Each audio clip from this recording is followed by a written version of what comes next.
Lost in America. Good morning. This one is totally different. It's not about the hard sciences or industry. It's just about a guy on the street. So I walk almost every day. I take a bicycle ride a couple, 3 times a week. Once in a while I take a Geiger counter out with me and I do repeat rides over the same area, and it's logged, and I've got some years of those records plus written records from a previous instrument. So that's kind of a hobby until I turn it on, then it's science. So just a record, a historical record of the life around, right? So here's another piece of it. I go out for a walk and I'm talking with a friend at a store who works there. Known for years, just, friendly store, convenience store kind of conversation. And another person he knows comes in. I say hello, and he's got a golf club with him, a driver. Not a bad driver, but golfing's good. So the man loves golf, and I need a bucket of golf balls to go on a course because I can't follow the ball after I hit it.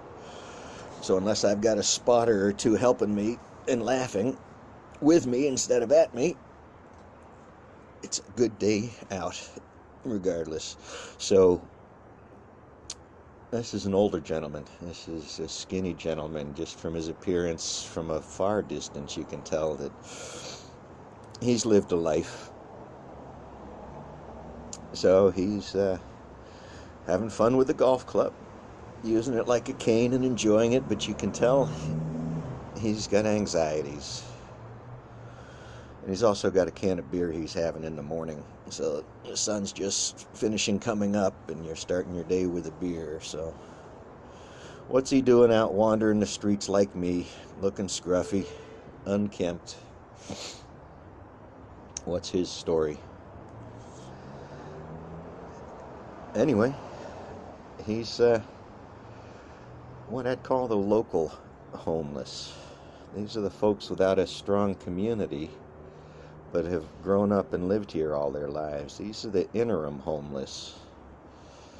These are the folks missing a community, or the community they've developed is a whole bunch of them as they go on a walk through the day and find interesting things to do and ways to make a living. So he's part of, a different group of folks. And I may never meet him again because you cross so many paths with so many folks that are out walking from one place to another. You have the locals going to the stores, and that's mostly what it is. But you have kind of here the transients headed downtown Portland or north or south. You have campers not far away on local bike paths, on hilltops. And the numbers are in the thousands across the Portland area. And these are all folks that are missing a house, missing a place over their head. And yet they're trying to live, trying to thrive a little bit and do better. They come dig this recyclable cans out of recycling and garbage in the morning and can get enough money. And half of them aren't on the dole. They don't have an address to be on the dole. They don't have a phone to be on the dole. If they do have a phone, it's broken. It's a hack. It's with a service that has no internet, text only, no links. So, but yeah, that might be a free Obama phone. So curse them, right? Curse them for living in a tent with their family and having a free Obama phone. This is what we've come to. Instead of fixing it, we want to blow it up. We'd more spend the money on an armored van for the police to arrive and solve the problem than look at the long-term issues that are creating these problems. So this man is my peer. His hair is long and grown out. His beard's kept, but not like most would like it, you know? It's tough. It's tough out there in the mustache world. So, hope you've got coffee, or go get some more. We ended up talking. We sat down on a side street, somebody's front yard, and bullshitted for an hour.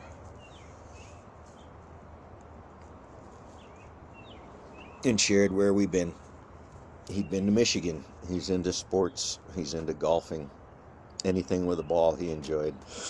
And sports I've avoided. If I played sports, I tended to go full contact. Not to win, just because it's the game, right? So I just didn't get into sports. But respect the athletes. So we talked. And he said he's an alcoholic while he was drinking his beer. And I shared a cigarette. I shared a few with him. Because he didn't have any. But when he went to the store, he found somebody to buy 2 cigarettes for $1 off of. So he was willing to pay, but didn't mind sharing mine. So that big a deal. What touched me is, what brought me back to making a video about something that happened a week ago, is in the end he broke down about his dad. That weighed on his 60-something-year-old soul so much from so far back. It was the wounds of too many women I've spoken with, from abusive men and abusive women. They are out there. It's not them versus us. It's that there's broken people we need to be conscious of. We need to figure out how to deal with, and prison is not dealing. Prison, especially for profit prisons, right? So anyway, 15 minutes of this was consoling my friend. You know, he asked, "Can you see my dad in me?" And I said, "Yeah, what'd your dad do?" His dad shoveled coal into a boiler to feed his family. I'm not sure how many people have shoveled coal for a living. Not for a hobby, for a future. Shoveling coal tomorrow is just what you're going to do, like when the sun coming up. So that was his dad's life. His dad supported, I think he said 3 or 5 children and a wife. And they all survived. Childhood, anyway. He didn't say if the rest of his family, how they're doing. But it was only, I don't even know if it was an hour or half an hour, because it didn't matter. So anyway, he got beaten. He got abused. Everybody in his family did. But apparently he got it the worst. And every morning his dad got up and went and shoveled coal. Now, if you can imagine, coal, those kinds of jobs keep you sunburnt on one side. They keep you dirty to the core. They keep you sweating all day long. You work up just a physical being to shovel coal or rhythmic. It's like music to you once you get into that. It's like watching a backhoe or a mechanical something move, only it's one person shoveling with a shovel that probably has 30 to 50 pounds of throw if they're throwing hard. but they've got a rhythm down that makes it feel like 30 pounds. And so it's an art. It's an art watching these men work. So when they blow that horn at you and wave, they're taking a moment out of their day, but they're pretty serious getting down the tracks, right? Or in this case, it was stoking a boiler for a steam room somewhere. So he was a boiler man. He was a boiler maker, maybe. He worked day in and day out in a place that's probably got robots and machines there now, and that's just as well, except for somebody's out of a job, right? So this man cried and shed tears, and I did too. And it sounded like the abuse of so many others, only it wasn't sexual. But it was just as deep and just as hard for this man to resolve why he deserved being beat up for a good part of his youth. But through that, his dad stayed. He didn't run away. And his mom could have made choices, right? So 40 years later, holding that in, letting that eat at you so deeply. Carrying a golf club is a treasure and a joy of golfing. And the course is only $15. So for $15 and a bus ride and probably a problem with drinking on the course, maybe, or maybe not, because that's a passion and something, you know. So that was just such a deep, interesting conversation. And I look back, you know, at what I want to blame my family for. And I can't find that much. It's on me now. And it always has been. So where do you put that stuff away? In a conversation. Why, you know, you don't stop for those conversations out there. Because it's not on your way. So maybe this is the gift or the look forward to in semi-poverty retirement, eh?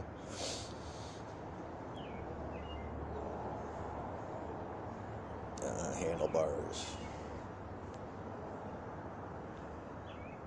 This needs to go. So yep, that was a day's one moment in a day. And taking the time to sit and listen to somebody else's problems and put maybe yours in a bit of perspective. So on the good side, he has a place because he's got, I believe it's his brother. So he has a bed. He has a house and a home. What he seems missing is a community where he can break through some of these issues that make him struggle, make him not trust. Make people not trust. So I've had a conversation like that. I've had conversations like that through Occupy. Occupy was probably the biggest eye-opener because I sat with a lot of college kids, a lot of Middle East veterans, the youth. This is the next Vietnam generation. This is all the good soldiers among us that don't do these things, that aren't triggered from some past adventures. You put traumas like this man I spoke to had with a heavy combat training and then heavier combat experience, you have a person that's able to go into an arena most only think about. The real world of combat fighting, of life or death decisions that you don't have time to be Socrates or Plato or Bugs Bunny or Daffy Duck. So he had broken his hand right before he wanted to enlist. He would have been in the service at the same time as I, either getting in or getting out, if he'd served. And he would have been a good serviceman. And most of them are. So we're hearing about the trash. That minority trash.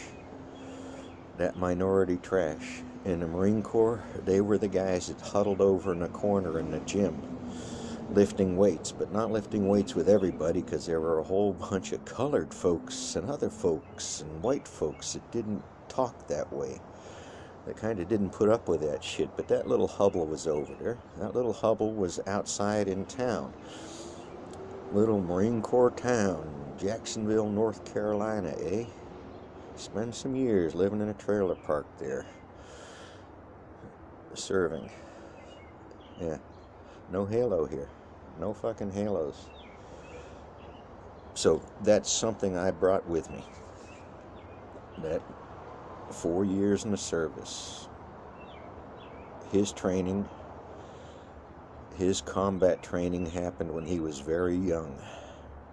When he didn't have any weapons to fight back with, other than running away or his mother. And his mother got beat up. So yeah, that drunk stumbling down the street, that drunk that that person that the police recognize, and if they recognize him, they know how to deal with him. They know how to talk him off a cliff. They know that he's got triggers that have nothing to do with that moment he's in, that place he went to. That's respect for the policemen that know these folks, that recognize the stress of life versus the stress of wanting to kill you. That's Bo of the 5th Brigade. It talks to that. Excellent, excellent combat arms trainer that should have a very comfortable life. So go find his videos if you watch through this. So this is a long one. This is one, yep. Go forth and learn about our great nation and the long history that got us here. And that politics needs to get better. And even our Oregon politicians have sat and watched and haven't figured out how to do more. So give them tools, give them the backing. Yeah, there it is. I think I'll rewatch this one, or I might post it private. I don't know. What is the point of this one? It is offline, eh? Just a listen. Just a listen. It's not news, not Rachel Maddow, for dang sure.